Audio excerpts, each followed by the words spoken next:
Welcome to another episode of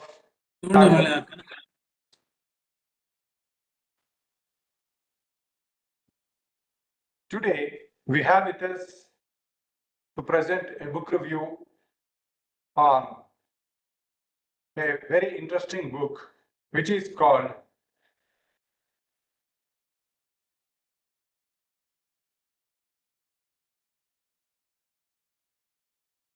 Atomic Habits by James Clear.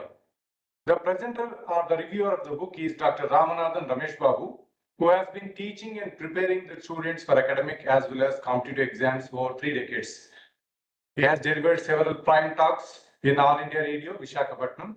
Dr. Ramanadham presented nearly 30 national and international conference papers, published several articles in international journals. Dr. Ramesh Babu has a bachelor's degree in law, besides postgraduate degrees in English literature, psychology, and journalism from Andhra University. Dr. Ramesh Babu completed his PhD from Andhra University and has received wider acclaim from spiritually oriented men and women across the world, as it is a first of its kind, a stylistic analysis of the English language skills of the world-renowned spiritual masters Sadhguru Jaggi Vasudev and Master Reiki. He co-authored many books on competitive examinations, which are internationally reputed and also published by Tata McGraw-Hill Publishing Company. Dr. Ramesh Babu has also trained engineering students in Hyderabad for soft skills as part of AP government's training program, Jawahar Knowledge Center. He was also a commissioned officer and trained NCC cadets as an associate NCC officer. Dr. Ramanadham Ramesh translated a 100-page teacher training handbook from English to Telugu for school teachers of the two Telugu states on the request of the Ministry of Social Justice and Empowerment, Government of India, for bringing awareness on substance abuse prevention amongst school children. Received a letter of appreciation from the Superintendent of Police in helping the department in bringing out a model manual for the state police in regard to the functioning of District Crime Bureau. He is associated with a few social-spiritual organizations such as the World Teacher Trust, Isha Foundation, Ramakrishna Mission, and also enthusiastically involved with the nationally known Center for Policy Studies headed by Professor A. Prasanna Kumar. At present, he is teaching in Geetham University, Visakhapatnam in the Department of English since a decade. His students also have presented book reviews in the Talk the Book program. Now, I welcome Dr. Ramesh Babu Garu to present his review on Atomic Habits by James Clear. Over to you, sir. Thank you, sir.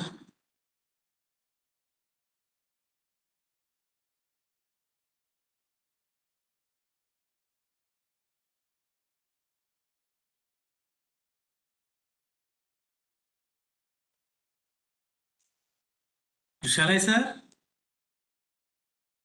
Go ahead, sir. Go ahead. Just imagine you are flying from Los Angeles to New York. If the pilot drifts just 3.5 degrees south, you will land in Washington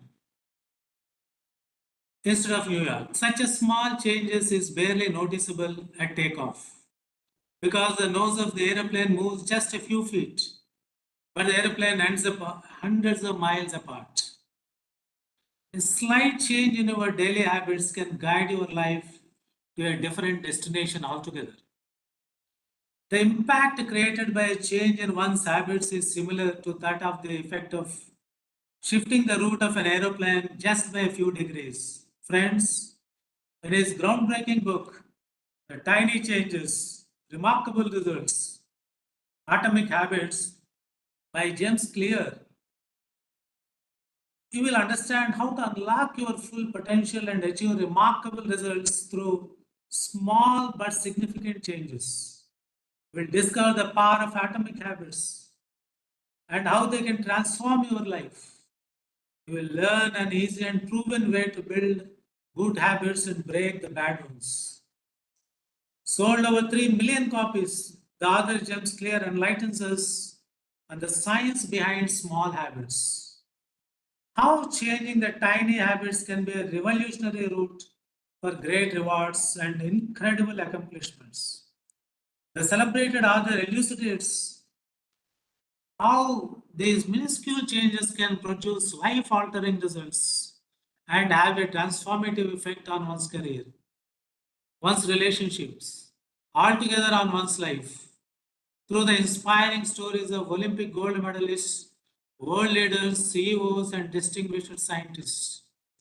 Dear friends, before delving deep into the book, let me express my thankfulness to APSCHE, the State Council for Higher Education, headed by Dr. Ramachandra Reddy sir, whose brainchild is this Talk the Book program.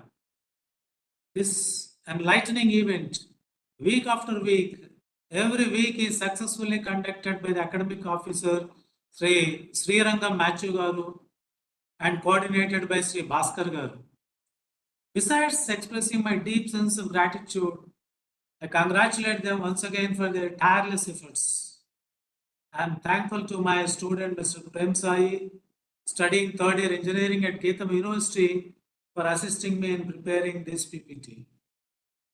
Then the question comes, what does, this is something very interesting title. I was very much impressed by this title, Atomic Habits. What does the author mean? What is meant by atomic habit? See, we all know, we are all aware of what atomic is a minute part, a particle. It is a small amount of a thing that can exist. Thus, such a smallest particle that cannot be broken down chemically, isn't it? We all know. So it can be called a paramanu. Then we all know what habit is. So it is an established tendency. It is an acquired behavior. A habit is a practice performed regularly and voluntarily without even realizing that you are doing it. That is what is a habit, isn't it? Then now, what does the author mean by atomic habit? So according to this world-renowned habit expert James Clear, atomic habit is the tiniest habit, a simplest habit. So what people think is that to bring in big changes, we have to adopt big habits. But what he says is absolutely that notion is wrong. What he says is even with the tiny things, if you start learning a new word a day, what happens is neither you nor your friends can feel the difference within weeks. If you save a little money for a few months, you will not become a millionaire. If you jog for a few days, the result will be body pains. If you work out in a gym for a fortnight, you are still in the same old shape. But see here he gives, the author gives a wonderful example of melting of an ice cube. What he says is, if you want to melt an ice cube, you keep on melting it, you increase in degrees centigrade, 28 centigrades, 29, 30, even 31 degrees, the ice cube remains solid, it will not melt. But when the temperature reaches 32 degrees, the ice cube starts slowly melting. So remember, all actions yield results at the 32nd degree of centigrade. So that means the ice cube obviously requires a stored heat from the previous 31 degrees to reach a melting point. So generally people complain, we have been putting our efforts, but results are not yielding. So complaining about not achieving success despite working hard is like complaining about an ice cube not melting when you heated it till 31 degrees. Your work was not wasted. It is just being stored. Remember, all the actions happen at the 32nd degree only. See here another example of the book. This is often given by Master Mahatriya. What he termed, he coined a phrase, Saptavada Nyayam. So what he says is, see, he gives this example. A gentleman went to restaurant asked for the breakfast. He specifically asked the waiter there to bring that item of food, tiffin, that can satiate his appetite. Then the server served him hot vada. He said the vada is very fine. Then he ate 7 vadas. And when he was given a bill, he had refused to pay the entire bill. But he argued that he would pay for only one vada, the seventh one. What he says is that seventh vada only could satiate his hunger, not the preceding 6 vadas. And his argument was he wanted that food item which could satiate his hunger. So, but no one can eat only the seventh vada. The 6 vadas played their role in the process of satiating his hunger, isn't it? So people should have patience to wait till that point, that 32nd degree, till that seventh order. See, here the writer gives an excellent example. Britain's cycling journey in the Olympics. See, what he says is this is all history, from 1908 to 2007. In 100 years in cycling event, Great Britain just won only a single medal in the Olympic Games. But the fate of British professional cycling has transformed with the entry of a new coach. Dave Brailsford was a popular coach. Then he started making hundreds of small changes and slight improvements, such as redesigning the bicycle seats for greater comfort, rubbing alcohol on the tires for better grip, selecting the best fabric for the racing suits, using new massage gels for faster muscle recovery. All these tiny changes and minute improvements accumulated gradually but effectively, and the results came out in an unusual and unimaginable manner. Just 5 years after Brailsford had taken over as a British coach, cycling coach, the British cycling team dominated the road and track cycling events by winning 60% of the gold medals at the 2008 Olympic Games held in China, in Beijing. And after that, 4 years later, in London Olympic Games, they created 9 Olympic records and 7 world records in the cycling history. How did this happen? How could they win? How does a team of ordinary athletes transform into world champions? What was that secret of such an astounding success? It is just making tiny changes. The power of tiny changes, changing the players' habits. What the other tries to impress upon is that change comes from the compound effect of hundreds of simple decisions and smaller actions. They seem to make little difference in the beginning, but the impact they deliver over months and years can be enormous.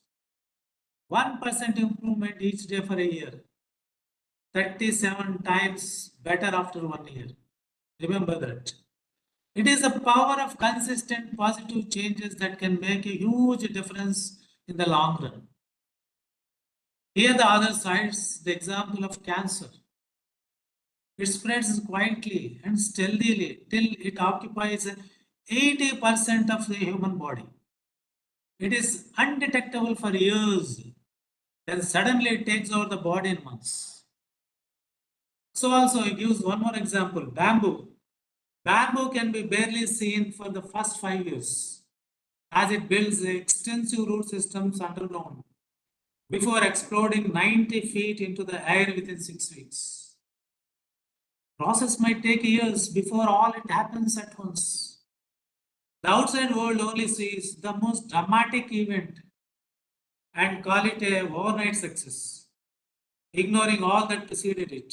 But you know that it is the work you have been doing consistently since long.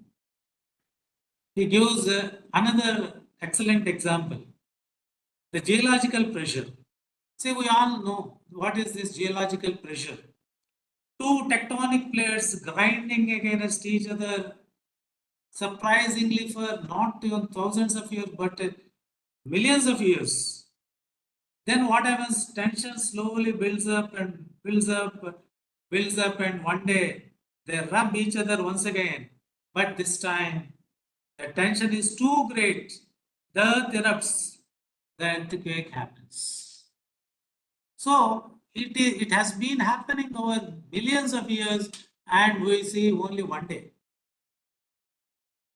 Then another example he gives, the stone cutter. Perhaps 100 times he must have hammered without a crack showing in it. Yet the 101st blow, it will split into two. It was not that last blow that did it, but all that had gone before. Isn't it? See, what he says is, the other says, James Clear says that it is all the compound impact. It is all the accumulation. He says productivity compounds. What is the productivity compounding? One extra task might be a small feat, but counts a lot over years. It increases your productivity immensely. The unseen advantage is the more a task is handled without thinking, the more your brain is free to focus on other areas. So also stress compounds. See, it is not stress is not 1 day or 2 days thing. It's not just a few stressful events that impact your health, but a series of stressful incidents and situations that slowly compound, resulting in sometimes heart attacks and some other times in brain strokes. Then knowledge compounds, isn't it? Over years, over a period of long years, we acquire knowledge. It all gradually happens. So it accumulates and builds up like compound interest. Positive thoughts compound, negative thoughts compound, and then finally it results. Relationships compound, he says. Being a little bit nicer, he says, each interaction can result in a network of broad and strong connections over time. So what the other says is tiny improvements result in big changes. These simple improvements and actions performed consistently will form into habits. That is what he meant to say, tiny habits. It is only when we look back 2, 3, 4, 5, 10 years, the value of good habits and the cost of bad ones become strikingly apparent. Indeed, success is a product of daily habits. Then how can anyone replicate this approach in one's life? How can anybody build or break a habit? Then he gives the solutions. So what he says is, this is one interesting point, the belief behind your habits. So your behavior is what the other says, your behavior is a reflection of your identity. What the other profoundly believes is belief and habit are two sides of the same coin. Your habits personify your identity, and your identity emerges out of your habits. See, it is our beliefs that determine our identity, and our identity determines our actions. And these actions repeatedly done form into habit. And finally, these habits will yield us desired results. So the biggest barrier to positive change is the identity conflict. You do not subconsciously create your identity. If your identity is established, you will not contradict yourself. Identity is not establishing through an ID card, through a designation, through a position, or through a uniform. But identity, it comes out of your behavior. But you will act consistently in accordance with your identity.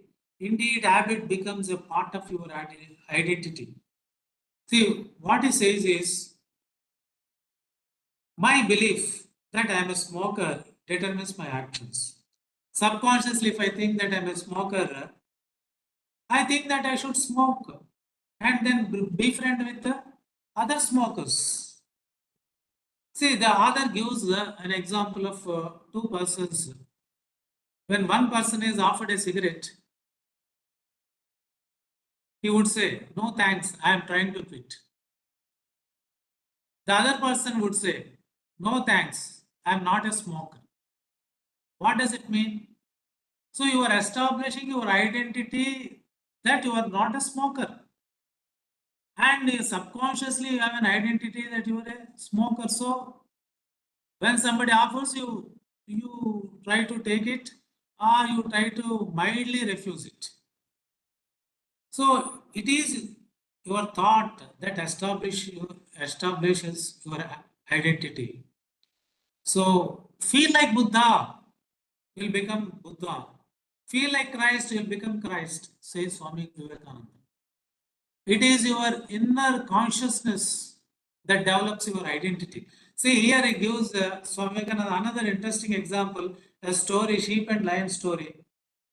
Once a baby lion, a cub strayed away from the group, from its pride, and mingled with the sheep, and it was treated as a lamb. And it started eating grass and behaving like other sheep. Once by chance, when it was thirsty, it happened to go to a crystal clear pool of water and was about to drink water, but sprang back, fearing that there was a lion inside the pond, waiting to kill it. But it couldn't find a lion. A few minutes, a few times it did so very scarily. Then sudden realization dawned upon that sheep that it wasn't a sheep but a lion. Then onwards, that lamb turned lion, started pouncing upon and hunting sheep. See, so till then that lamb is under that guise, under that feeling that it is a sheep, and started behaving like a sheep eating grass. The moment that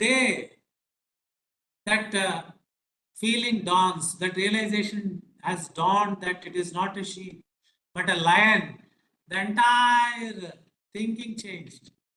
Its attitude, behavior, everything is changed, and it started killing the sheep with whom earlier it moved. So, friends, good habits upgrade and expand your identity. And habits are the reliable solutions to recurring problems in our environment. This is one thing he stresses.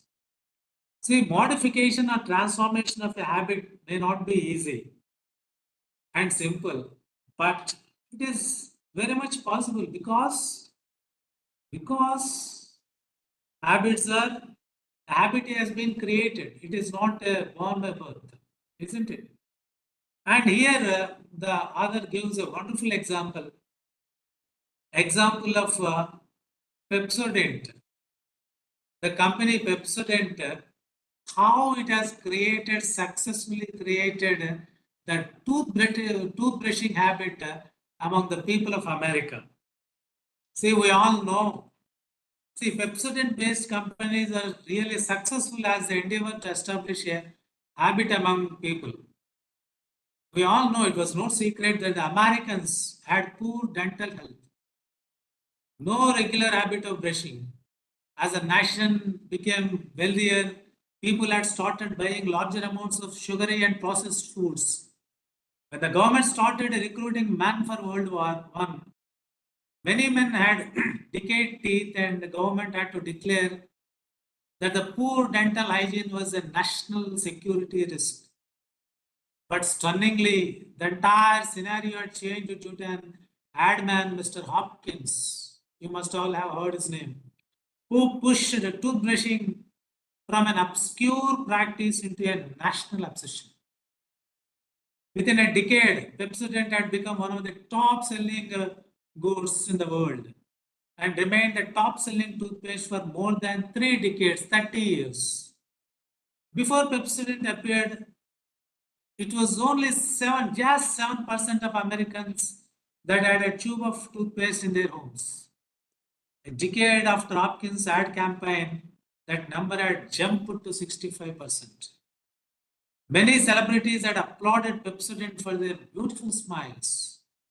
and glittering teeth, such as the famous American singer, actress, dancer, and diplomat Shirley Temple, and also the king of Hollywood in 1940s, Clark Gable, praised Pepsodent as a reason for his most powerful dialogue delivery. So he could indeed, the ad man, could Hopkins indeed trigger the habit of a regular toothbrushing by tempting the nation with the smiling beauties, promising pretty teeth with the Pepsodent. So Hopkins' signature tactics was to provoke public to use his products every day. Remember, he provoked the public to use the paste every day. In similar way, he created another brand. You all know the most popular one we are all using, Quaker Oats, as breakfast cereal that could provide energy throughout the day. Only when you eat a bowl of oats every morning. It became a habit with many to eat oats every morning. See, the stress here is every morning. Hopkins could succeed in triggering a routine by showing the reward. Isn't it? Everyday usage. So, friends, small habits can make a meaningful difference by providing evidence of a new identity. The most practical way to change who you are is to change what you do. The writer says that he did not start his career as a writer, but became one through his habit of writing regularly, which had made him incredibly popular that he became the author of a bestseller. The process of building habits is actually the process of becoming oneself, the process of becoming yourself. This is a gradual evolution, since each habit is like a powerful suggestion. Friends, remember, habits are a double-edged sword. Bad habits can cut you down as easily as good habits can build you up. Good habits will have net positive outcomes. Bad habits will have net negative outcomes.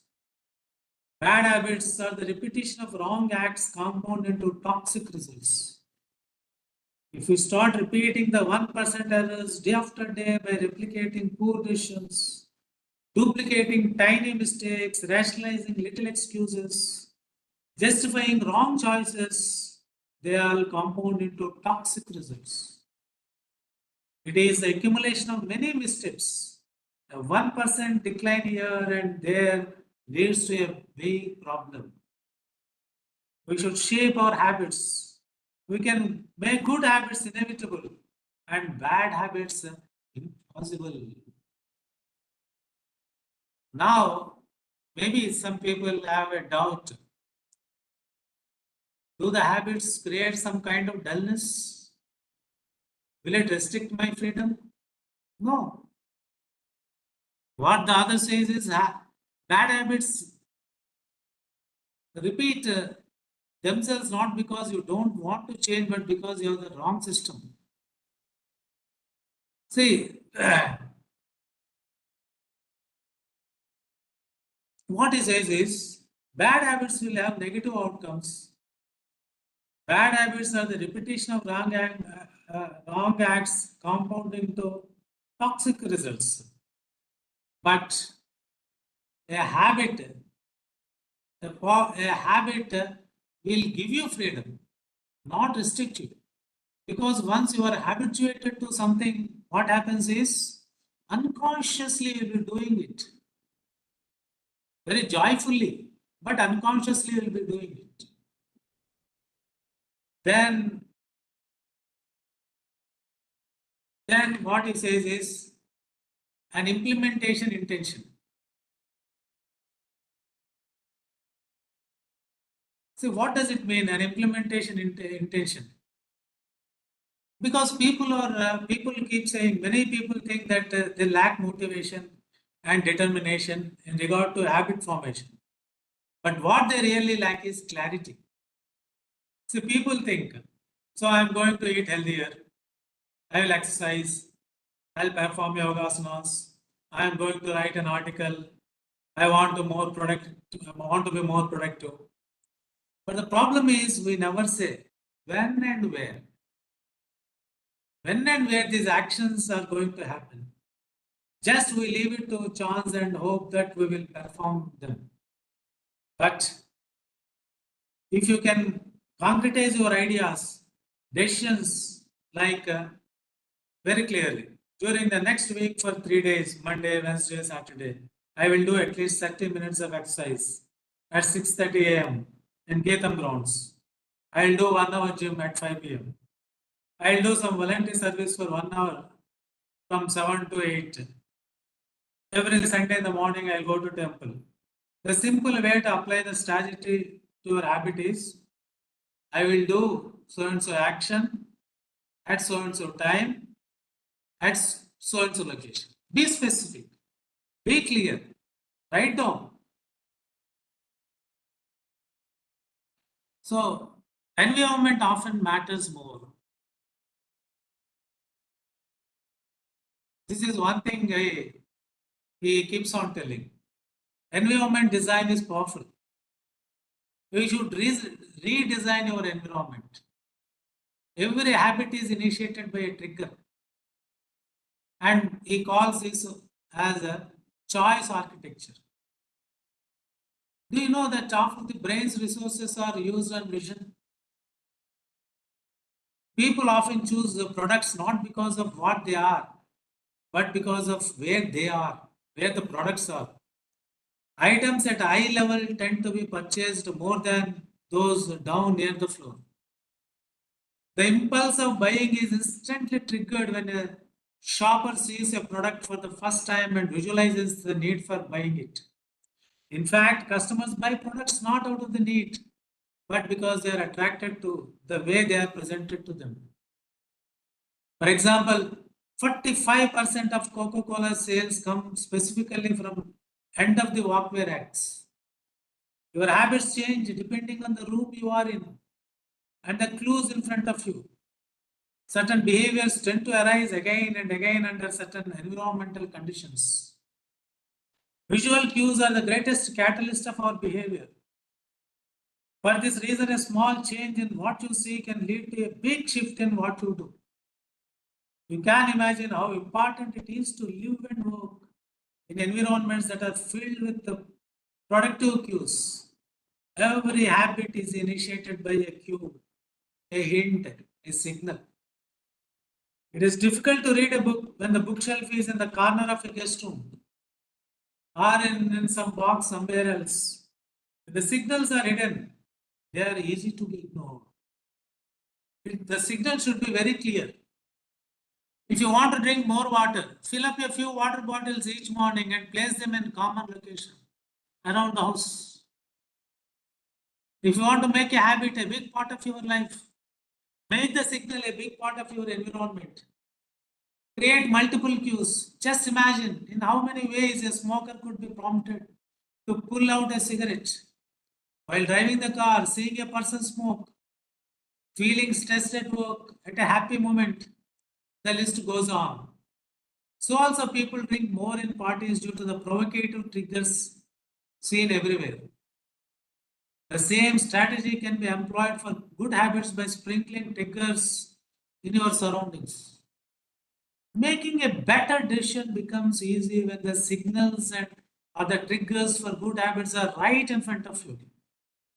Once the mental grooves of habit have been carved into your brain, they are nearly possible to remove, even if they go unused for quite a while. He gives a wonderful example of Vietnam War. See, US soldiers, they were addicted to heroin in Vietnam War. And Vietnam War was heading surprisingly into its 16th year. That stunned the American people, not only the American people, entire world was stunned by this Vietnam War. At a small, simple country. While visiting the troops, the top leadership of the USA were shocked to learn that over 15% of US soldiers stationed there turned, unfortunately, heroin addicts. The reason, in Vietnam, soldiers spent all the day surrounded by signals triggering heroin use. They were engulfed by the constant stress of war and they built friendships with fellow soldiers of that land who were also heroin users. And naturally, they were thousands of miles away from their families, their houses. Immediately, the government took measures. When those addicted soldiers returned to the United States, found themselves relieved of that habit as they were placed in an environment devoid of those triggers. See, when the context changed, so did the habit. Habits are contextual. Compare this situation to that of a typical drug user. Someone becomes addicted at home or with friends, goes to a rehabilitation center, then returns to their old neighborhood with all their previous prompts and cues, causing them to get addicted once again in no time. Isn't it? So, now here, something very strangely, James brings out a connection, an inherent connection between genes and the habits. Genes, of course, genes do not determine your destiny, but they determine your areas of opportunity. Genes can predispose, but they don't determine, of course. So, what the author strongly opines is your genes are operating beneath the surface of every habit. Indeed, beneath the surface of every behavior, there is a strong genetic compound. A unique cluster of genetic traits predispose you to a particular personality. For example, he gives this Olympic champion, world famous Michael Phelps. He is the most decorated Olympian of all times. He has won 28 medals, including 23 golds. Many nations have not yet reached Michael in the total number of the medals. India has won 10 gold medals in its Olympic history. So also another Moroccan runner, Ikam El Guraj, who holds 2 Olympic gold medals and is one of the greatest middle distance runners of all times. For many years, he held the world record in the 1,500 meter and 2,000 meter races. These two athletes are widely different in many ways.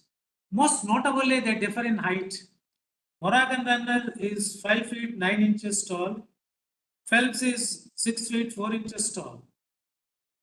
Phelps has relatively short legs for his height and a very long upper body, the perfect build for swimming. Whereas the Moroccan runner has incredibly long legs and a short upper body, an ideal frame for distance running. Now just imagine the two world-class athletes switching their sports. That is Michael Phelps taking running and this Moroccan runner taking to swimming. Given his remarkable athleticism, could you think Phelps become an Olympic caliber distance runner? It is most unlikely. At peak fitness, Phelps weighed 194 pounds, which is 40% heavier than the Moroccan runner who competed at an ultra light 138 pounds. Taller runners are heavier runners, and every extra pound is a curse when it comes to distance running. Phelps might have failed from the very start if he had taken that sport. Similarly, Gaurav might be one of the best runners in history, but it is highly doubtful he would ever qualify for the Olympics as a swimmer. Statistics speak that since 1976, the average height of Olympic gold medalist in the men's 1,500 meter run is 5 feet 10 inches, average height. In comparison, the average gold medalist in the men's 100 meter freestyle swim is 6 feet 4 inches. Swimmers tend to be tall and have a long back and arms, which are ideal for pulling through the water. Goraj would be at a severe disadvantage before he ever touched a water pool. So, friends, what the author here advises us is the secret to maximize the chances of success is to choose the right field of competition since the genes are operating beneath the surface of every habit. Indeed, beneath the surface of every behavior. So play a game that favors your strengths. If you can't find a game that suits you, just create one, he says. Here the author gives us an excellent example. Boiling water will soften a potato but harden an egg. You can't control whether you are a potato or an egg. But you can decide to play a game where it is better to be hard or soft, isn't it? This is a very good advice. Then, see, the players who are aware of Phelps and Moroccan runner. And then another advice he gives us is one space, one lose. The connection between habits and location. He says there is a strong connection between habits and space. You will establish a particular relationship with the objects on your desk, the items in your kitchen, the things in your bedroom. Stop thinking, what he says is stop thinking that your environment is filled with objects. Start thinking about as filled with relationships. For one person, sofa is the place where he reads newspapers and books. For someone else, the sofa is for watching TV and for eating food. A bed for someone is meant only for sleep, for some watching TV, for some spending time on social media, and for some arguments. So the secret is that if you associate yourself with that place or thing with a particular activity alone, you use your mind gets tuned to it. Otherwise, mind gets confused. If you use your bed only for sleep, you will slip into sleep easily once you get into bedroom. You can train yourself to link a particular habit with a particular context. Then what the author says is removal of a single signal will fade away a habit. Signals, they work like triggers. They are the prompts. You just take away one prompt, the very habit disappears. So what he says is if you are not able to focus on any work, for example, he gives examples, as you are taxing too much of your time checking the mobile very frequently means you think just 1 minute checking, and it unconsciously you will slip into hundreds of priceless minutes. Then in such a case, what the author suggests is leave your mobile phone in another room for a few hours, or keep it in the custody of your family member, roommate, or a friend. Only after your work is done, 3 hours, 4 hours, 5 hours, whatever it is, don't touch that. Keep somewhere else.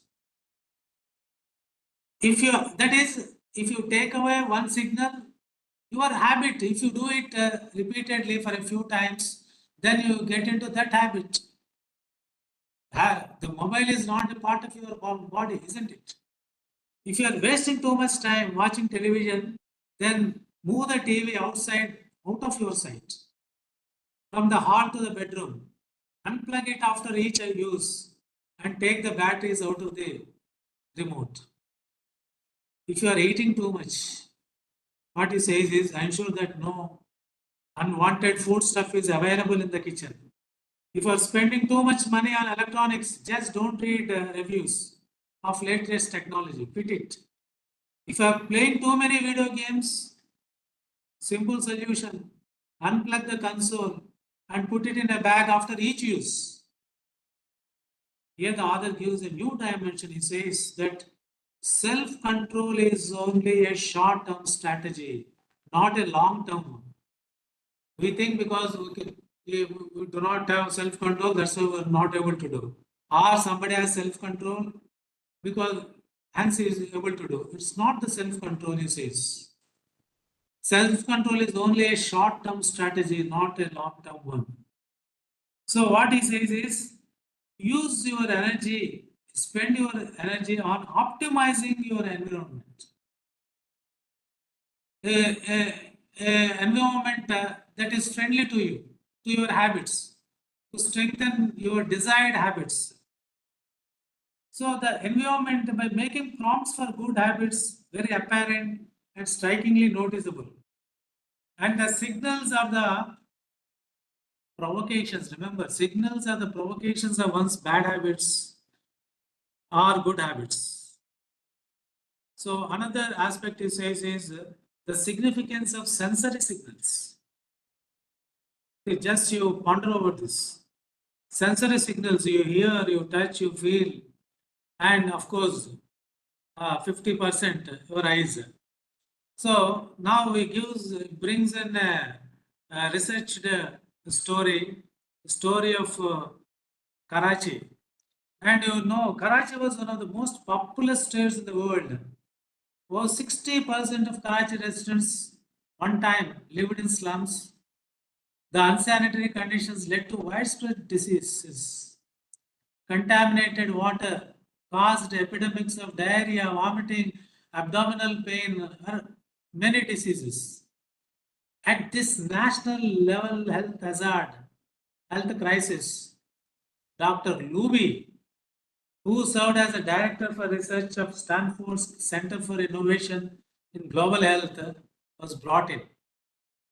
He had worked full time on research in Pakistan for 5 years. Then Dr. Luby realized that a simple habit of effective hand washing would solve the problem to a greater extent. His team made attempts in that direction and soon realized that the people are already aware of the advantage of hand washing, but not habituated. Dr. Luby partnered with the Procter and Gamble company, popularly known as P&G, which is a manufacturer of fast-moving consumer goods such as conditioners, shampoos, dishwashing liquids, detergents, surface cleaners, and air fresheners. The contract with that company is for supplying Safeguard soap. Astonishingly, you will not believe, it was a huge success, and Safeguard soap became a premier soap. The reasons are the soap foamed easily and smelled great. Instantly, hand washing became more pleasurable for people. Within months, there was a significant shift in the health conditions of the people. The rapid rate of the decline of the diseases was clearly seen. The goal of hand washing promotion was not just a behavior change. Remember, it was a habit adoption. It is once again proved that it is easier for people to adopt a product that provides a strong positive sensory signal. For example, the mint taste of toothpaste. It provokes you. Dr. Luby, indeed, what he tried to do is he made is he gave a pleasurable hand washing experience. Till then, hand washing, despite knowing the reason, cause for all the diseases, still people were not into that. But he made it a pleasurable experience.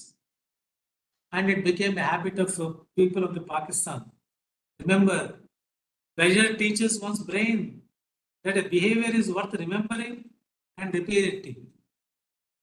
And same example, one more is the same person. The story of a chewing gum. So it was commercially sold in till 1800s, but only when Wrigley, an American chewing gum industrialist, launched it in 1891, it became just a worldwide habit using chewing gum. It also became a style also. Earlier versions were made from relatively mild and bland resins, chewy but not tasty. But Wrigley revolutionized the industry by adding flavors like spearmint and juicy fruit, which made the product flavorful and fun to use. Then the company went a step forward and pushed chewing gum as a pathway to clean mouth. Advertisements told readers, just remember this, refresh your taste. Unexpectedly, consumption skyrocketed, and the result is Wrigley became a largest chewing gum company in the world. What is rewarded, my friends, is repeated. Then now it speaks about the role of family and friends. What he says is, our habits are not only shaped by our own choices, but also by people with whom we surround. Family and friends play a significant role in influencing our behaviors and can either support or hinder our efforts in developing positive habits. As per proven statistics, a person's chances of becoming obese increase by 57% if he has a friend who became obese. Our friends and family provide a sure and invisible peer pressure that pulls us in their direction. Of course, peer pressure, don't think it's bad, it's good when you are surrounded by good influences. One of the most effective things you can do to build better habits is to join a culture where your desired behavior is the normal behavior for some. New habits seem achievable when you see others doing them every day, day after day. So surround yourself with people who have the habits you want to have yourself. Indeed, individuals or the organizations replicate the marketing strategies of the most successful firms. Habits are all about associations. Then he says, program your brain. Reprogram your brain to enjoy hard and tougher situations. When a person has been confined to a wheelchair, see, he says, it's natural to shy away from difficult tasks and habits. But with practice, you can learn to enjoy the challenges. By reframing your mindset and celebrating small wins, you can reprogram your brain to embrace even the tougher situations. For example, he says, a person is confined to a wheelchair and he might be psychologically suffering intolerably. He could reframe like this. He could say, he could feel, indeed, I am not confined to my wheelchair. I would be bedbound and never be able to leave my house.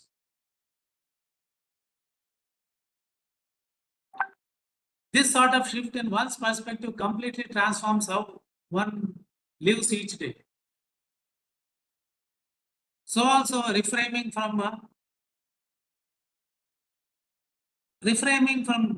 your habits to highlight their benefits. See, instead of what he says is, I need to exercise or jog in the morning.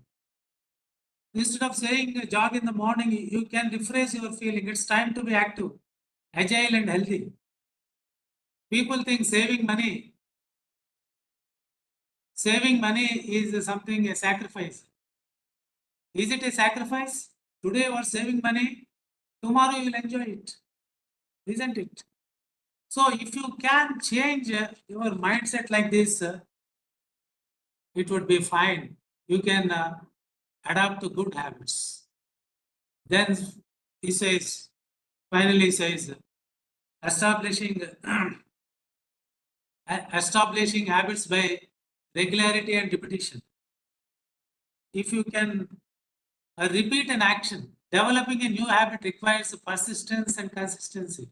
what he says is by repeating an activity regularly can establish a pattern of behavior that becomes ingrained and automatic over time. The habits form based on frequency, not time. What he says is how much time you spend is not the point, but how many times is you visited a temple is the point. How many times you visited a gym? Are you regularly visiting? Maybe 10 minutes or 5 minutes. But one day you will spend 1 hour, and then another day, then you will give 10 days break, and again you'll go there. That will not form your habit. Then he says, you frame a habit tracker. What is a habit tracker? Just it will track your habits. And for example, a calendar is here. A habit tracker is a simple way to measure whether you did a habit or not. A mere, what the other says is, a mere act of tracking your habit can spark the urge to change it. Habit tracking keeps you honest, and he says it is a visual proof. See, you want to track your habit of jogging.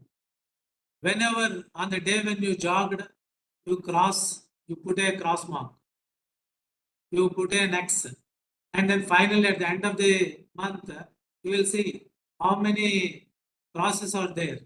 So your calendar will itself will tell you. And then when it is very visible, when the visual proof is before you, what happens is it will motivate you. So friends, lastly what he would say is you create a habit contract.